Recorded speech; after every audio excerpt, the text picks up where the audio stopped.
I want to talk about the top ways to engage and grow your podcast audience. The first tip is interviewing industry experts, bringing on people that are experts within your industry. And what I mean by that is maybe you have on a 1031 specialist, maybe you have on a multifamily investor, maybe you have on a CPA, a different type of attorney, a asset protection attorney.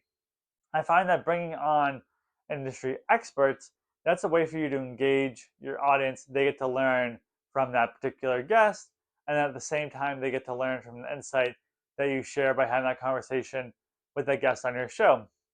I find for me, I like to bring on guests once a week, and then I like to provide these episodes where I'm providing this helpful content where you can hopefully learn how to be a better guest, be a better host, grow your show, get yourself booked on shows, and pretty much everything in between. But again, I like having those industry experts on the show. The second tip that I recommend to grow and engage your audience, especially as your show grows, is that you could either do a listener Q&A session, or once a week or once a month, once a quarter, whatever it may be, your audience can email you questions. Maybe they have a question for me of what type of passive investment am I looking to do next? What are the red flags that I find when I'm talking to different sponsors? What would be qualified as a good return? What's my take on the current multifamily investment space? So we have those live or again, they can either be live or they just submit those questions and I go through them and I read those questions once a quarter, once a week, once a year, or hopefully not once a year, but once a quarter, once a month, once a week, whatever it may be, having your audience send in questions to you, then you can answer those questions for you. I find that that makes them more engaged because they're going to want to know, okay, like, is my questions going to be getting answered within this podcast interview? Outside of that, maybe touch on current events and trends that are happening within your particular industry or your niche. So my industry would be what's going on with all these syndicators and operators. Who's pausing distributions? Are there capital calls that are out there? Is there anyone underwater? What does the communication standpoint look like? Because it's kind of scary in the real estate space right now where there's been some operators that have foreclosed on hundreds of millions of dollars with their property. There's been 100% loss of capital for investors. It's like that's pretty scary. Why would I want to invest in something like that? So I can go through and talk about the current events and trends that are happening within the real estate space. So that's an idea that you could have. When it comes to your podcast, whether it's you doing solo episodes, you having a guest on, I find that storytelling on the show really makes for a good conversation.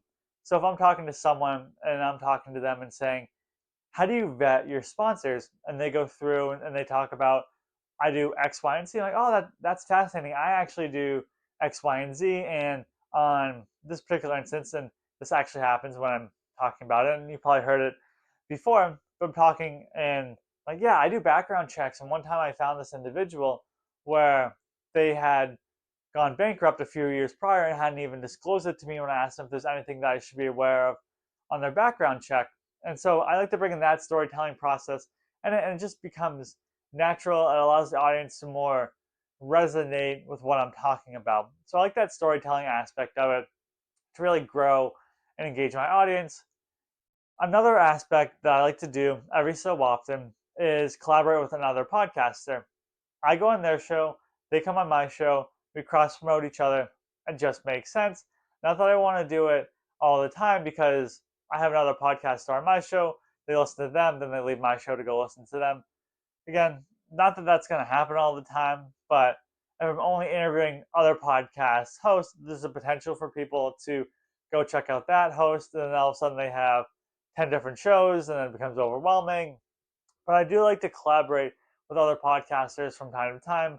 Again, I go on their podcast, they interview me, they come on my podcast, I interview them, and then we cross promote the episodes once they go live. And I like to do that maybe once every couple of months, just do that strategy of having that podcast host on and really being able to promote what they do. And then the last bit of piece on how to grow and engage your audience. And that's something that I really like to do with these episodes is just how-to content. So for this episode, we're talking about how to grow and engage your podcast audience. Maybe I'm talking about how to have a good quality podcast interview, how to land famous guests for your show. So having that quote unquote how-to content, I think is very beneficial for people because people are always searching, how do I do this? How do I do that? And by having that how-to content, that allows you to really engage your audience.